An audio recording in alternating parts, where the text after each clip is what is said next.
Welcome to CPAC Now, America Uncanceled. I'm Mercedes Schlapp. And I'm Matt Schlapp.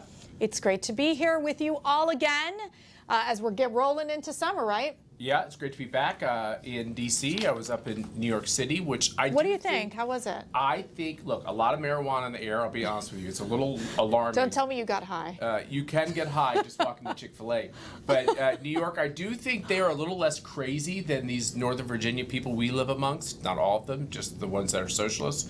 But they are a little less mask obsessed up in New York. That's shocking. Every restaurant I walked into, every store I walked into, they were just chilled. If you know, some people had masks, some people didn't. I think there's a high vaccination rate up there. I just think New York City is tired of talking about this thing.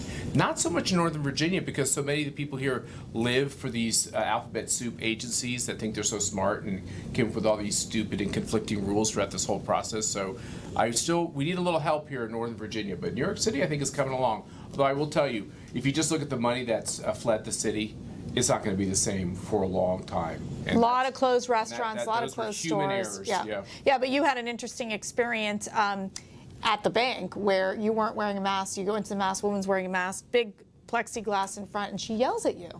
She didn't yell at me, but she was cross that I didn't have my mask on. I was the only one in the whole bank, and no other customers, and the plexiglass is really thick.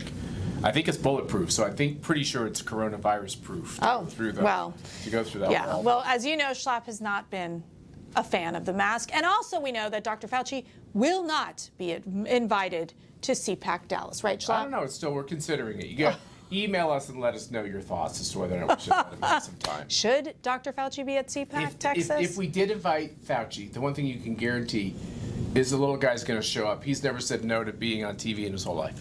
I think you tweeted out about the mask, which was very, very funny, on saying, after being in New York City, I'm sad to say they are more ready to toss their masks than crazed Northern Virginia. The swamp has lost its mind. That's exactly right. Yeah, it has. It's true. Yeah, well, but we keep talking about the swamp because, gosh, God only knows that there's a lot of these swamp creatures here. But there is so much going on in the news. We know that President Biden is over in the G7 summit. It's been a little shaky, Schlapp. What do you think? Yeah, you know, I think we all want the president to do well when he goes overseas. He represents all of us.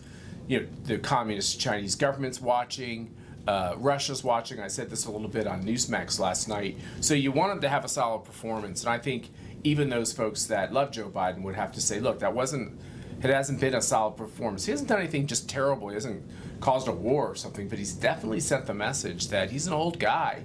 And his press interactions were pretty rough. Yeah, I think they only selected about 5 questions from reporters in the press conference, only lasted about 16 minutes or so.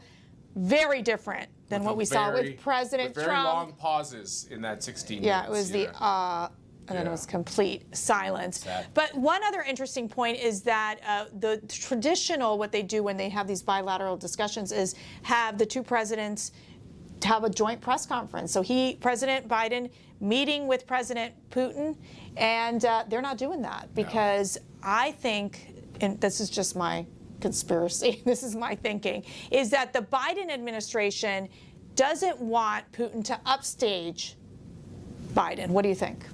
I think that's. I think that they are worried that Putin will diplomatically really capture the imagination of the world in that press conference. And they don't want to empower him.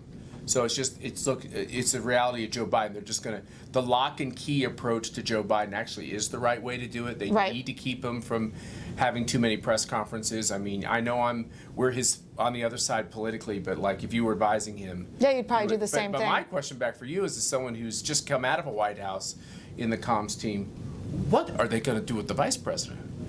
I said the other day on Twitter that the president, my cue cards. Oh, that was an excellent tweet. Oh, I said, well, they have their choice is a president that uses cue cards and a vice president that has no clue cards. She's having trouble answering very, very basic questions. I mean, when you would prep Donald Trump to the extent to which he would allow anybody to prep him, yeah. The first thing you would say with Vice President Harris is, now, the very first question is going to be, when are you going to the border? So we got to have an answer like, in August, next week, tomorrow, not The shock that they asked Right, the question. and that in comms world, that's called when you murder board a principal, not, it's not the actual act of murder. She's been murdered so many times, I don't know how she's still walking. But it is telling the principal, these are the questions they're going to ask. You walk them through with the answers. And I've just got to tell you, the White House communications team has got to be just so mad at her, so outraged by the fact that she can't even answer these simple questions.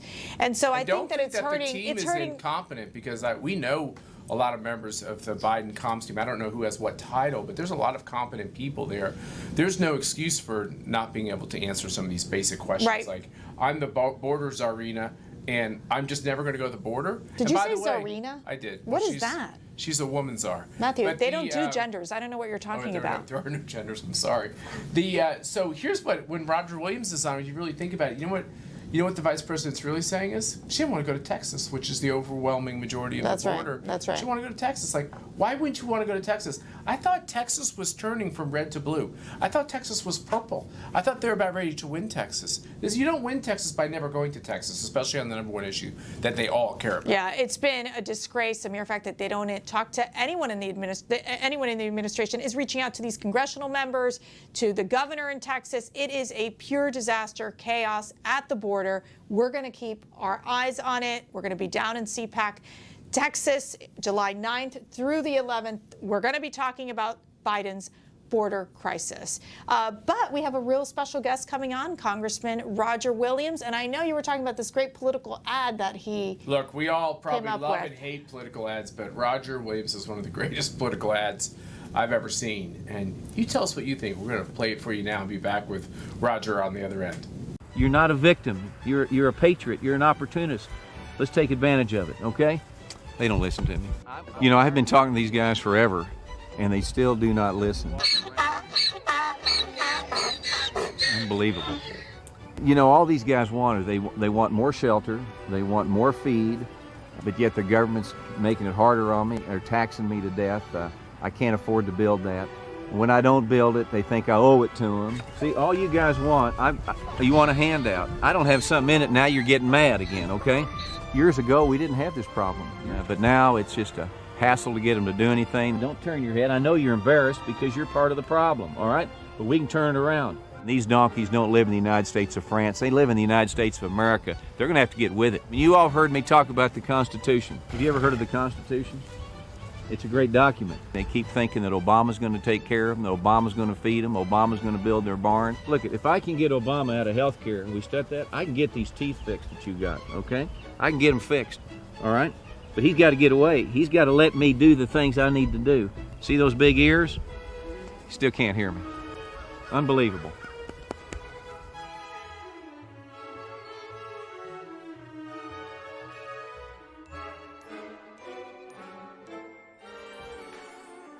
I got to tell you guys something. I'll be honest with you. It's a lot easier to feed elephants than it is donkeys, okay? And if I have to trade you in for elephants, I'll do it.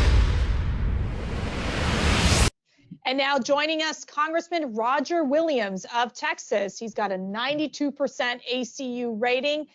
Congressman, I hope to see you in CPAC, Texas in July.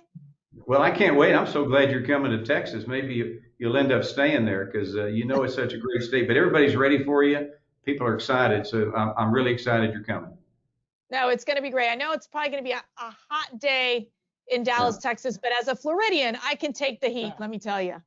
Well, it'll be hot, but it'll be great weather, and it'll be CPAC weather, and people will be, regards to the heat, they'll be ready to fired up for winning in 2022. That's right. So let's, I want to talk to you about President Joe Biden. He's currently abroad in Europe. He's been meeting with a series of leaders in the G7 summit. How do you think the trip is going so far? Well, I want it to go well because he is our president. He's representing us to the world, but I don't know that it's going that well. I mean, he seems to be talking more about Republicans than he is Russians, and they got the blame game going. He also seems he's very slow on his feet when he's asked questions about other foreign leaders.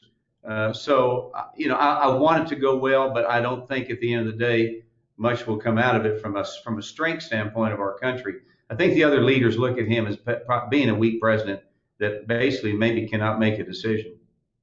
You know, the real concern, Congressman Williams, is what do the communists think in Beijing, and what is Xi thinking about our new president? And of course, Vladimir Putin, who's more of a bully, what's he thinking about the Ukraine? We had this strange answer from Joe Biden when he was asked if Vladimir Putin was a killer or not. We're going to run that sound right now, and I want to get your reaction on the other side. Sir, good evening. Thank you. In a weekend interview, Vladimir Putin laughed at the suggestion that you had called him a killer. Is that still your belief, sir, that he is a killer? And I'll continue the trend if you don't mind of asking a second question. Do you believe if he does agree to cooperate, then what kind of a challenge do you find yourself in? How would you ever trust him?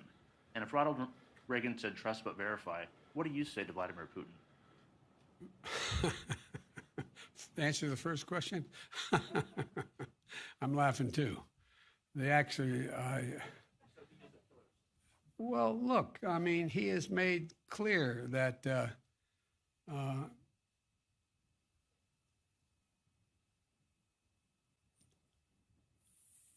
answer is, I believe he has in the past essentially acknowledged that he was, there are certain things that he would do or did do.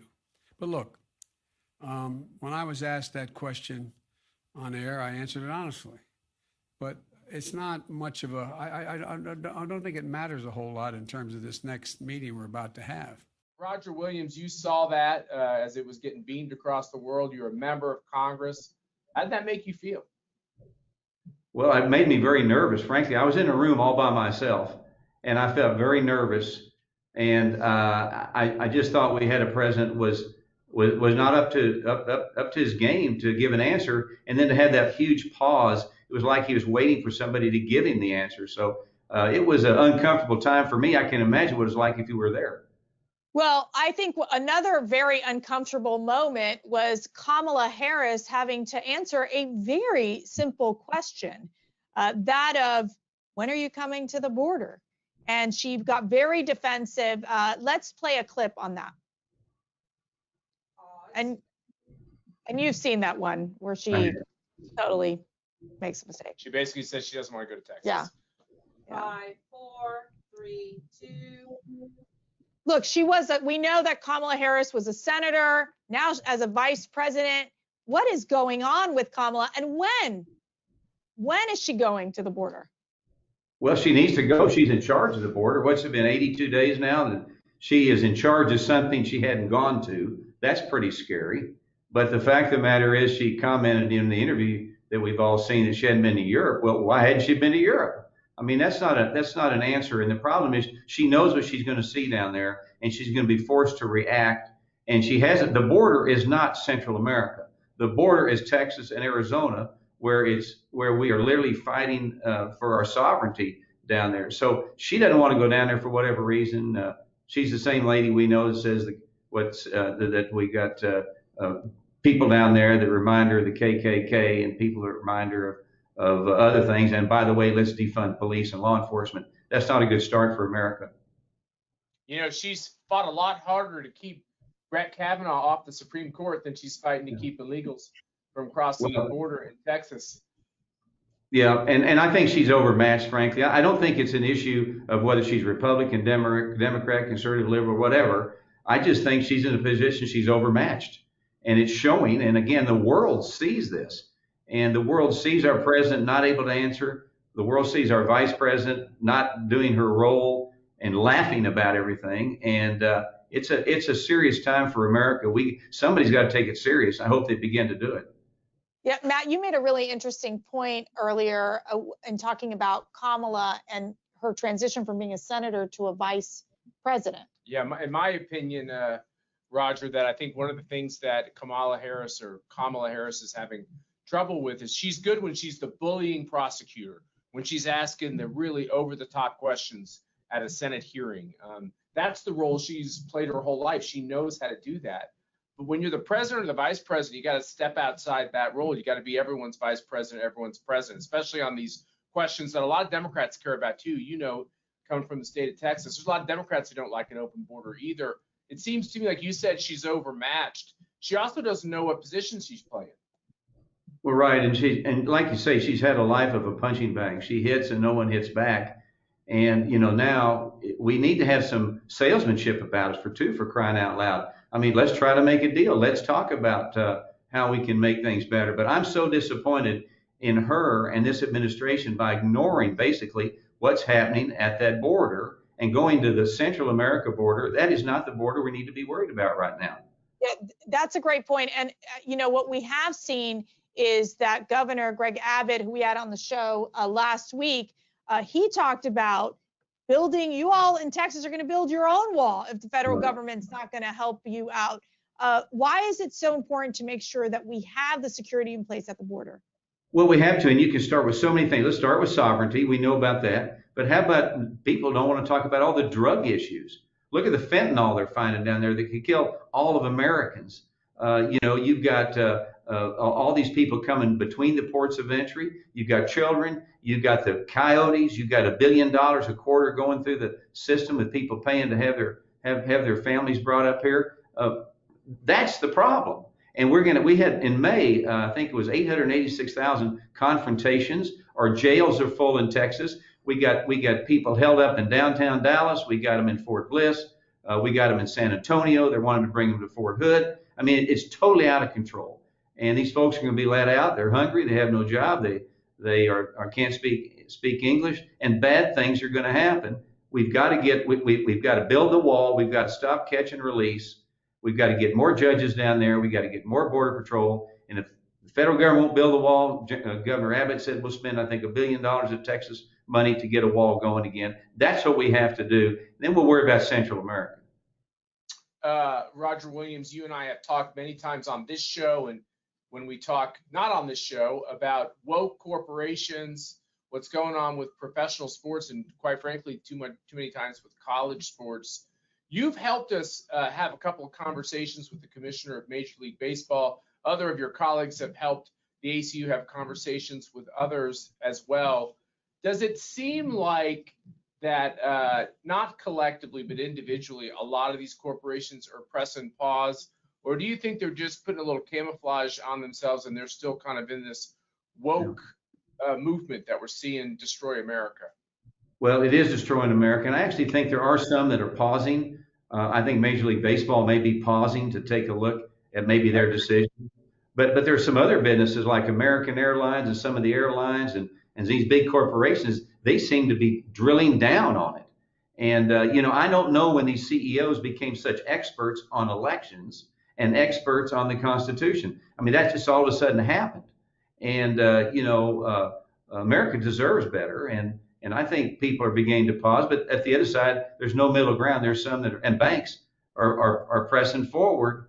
And it's not going to work. And I'm one of those that I don't think we need to change culture. We don't need to change history. We need to know history and we need to learn from it and make it better as we go through life. But some of these companies made a mistake. I will say one thing, Congressman, I agree with everything you said, but every single corporate entity we've sent a letter to has refrained from making any additional obnoxious statements when it comes to voter ID and these questions. So I think there is I think the conservative movement needs to grow up and learn to throw a fastball. Well, you're right. And I think when they hear from you guys, they understand it because you can make it clear. Look, there's a lot of conservatives, as we talk, will stand up with these CEOs. I mean, the people they're hearing from, that's not the only game in town. There's a lot of us who will stand up with these CEOs and stand with them and walk with them so they don't have to get themselves in a position and basically stay out of politics. Create your product, merchandise your product, take care of your customer, and stay out of politics. Matt, you had a chance to talk to the Major League Baseball commissioner. How did that conversation go? We're great. And, I've had a couple that Congressman Williams has facilitated. And, Roger Williams was in the Major League Baseball farm system. So he has a real love for the game and a real skill for the game.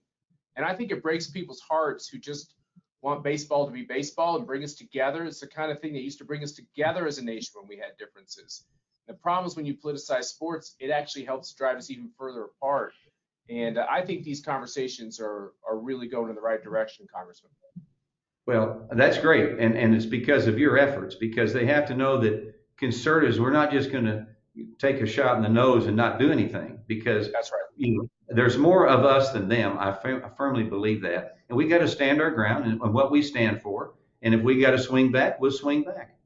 So, Congressman, I know you love baseball, but I got to say I might have to fall in love with hockey, because you saw that moment when woman was singing the national anthem and she stopped singing, and the whole crowd, including the players, were all singing the national anthem. It was just a beautiful moment. So I don't know, hockey might be my new game. Well, hockey's played in the wintertime, baseball in the summer, so you can have both of them. Well, you got to remember, baseball has led the way on a lot of change, not by being political, but by just playing good baseball. When you go into the Major League Baseball headquarters, you got Sandy Koufax there on the wall, one of the greatest pitchers in the history of Major League Baseball, and a great Jewish American athlete.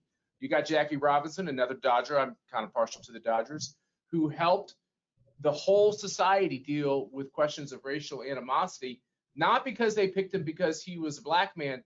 They picked him because that man could steal a base and hit a ball better than almost anybody they ever saw, and that helped break down these things. So baseball can play a real role in bringing us together, and so can sports generally. And I know you know that, Roger. Well, it has. And if you look at baseball, it brought us out of World War I. It brought us out of World War II. It brought us out of 9/11, and it should be bringing us now, which I think it is, out of COVID. So I do have to ask you, though, who's your favorite player, Congressman? Well, my favorite player right now, I like Mike Trout. I think he's a throwback. He plays a lot at LA Angels.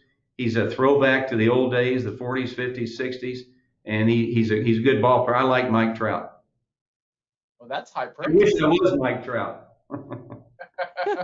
Hey, Roger Williams, we appreciate what you do in Congress. When we bring up the rating, and when you have over a 90% lifetime, that's because you're always there. You're always making the right votes. We appreciate it. What we really appreciate about Roger Williams is that you're not a rookie who doesn't know how life works. You've lived a life. You've been very successful. You've raised your family, and we appreciate your service to the country. And we just want you to encourage you to keep doing it, because we need more like you.